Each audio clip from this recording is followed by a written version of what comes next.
Hello guys मु कुमुद आपण पुणी गोटे नुआ भिडियो स्वागत करुँ आसतु आज आम बुलीजा Bhubaneswar Z1 club Z1 apartment आपण मैंने जब केवे बारंग लाइन रे जाइथिबे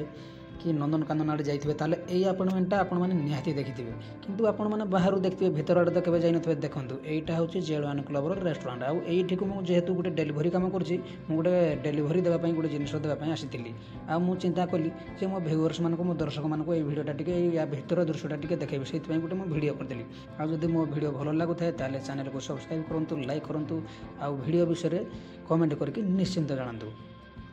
देखो यहाँ गोटे ओभरब्रिज अच्छी ओभरब्रिज एपट आपार्टमेंट रू सेपट आपार्टमेंट को जावाई यहाँ ओभरब्रिज यहाँ हूँ तार लोगो सेकेंड गेटा आटा हूँ तार थर्ड गेटा। देखो केते बड़ बड़ बिल्डिंग अच्छी केते सुंदर जगह ये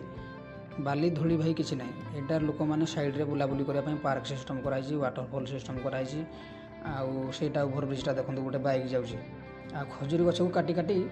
खजुरी गछ गुड़ाक एत सुंदर कटाई एत सुंदर भाव में भाई ताको डिजाइन कराई माइंड ब्लोइंग यार मु तो प्रथम थर देखिली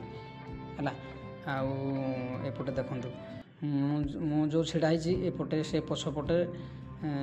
सेपटे से हूँ मेन गेटा जो हाथ बढ़ेली मुझे जोटा से हूँ मेन गेटा आईटा हूँ Z1 क्लब लोगो आपण मैंने जदि केवे एटा को बुली आसी पारे ताले मेन गेट रे चेकिंग भी हुए नहीं आपण चाहिए भी बुली आसी पारे किंतु सेकेंड गेट रू चेकिंग हो सेकेंड गेट रू आपण बिना कारण भीतर को जाई परिबेनी।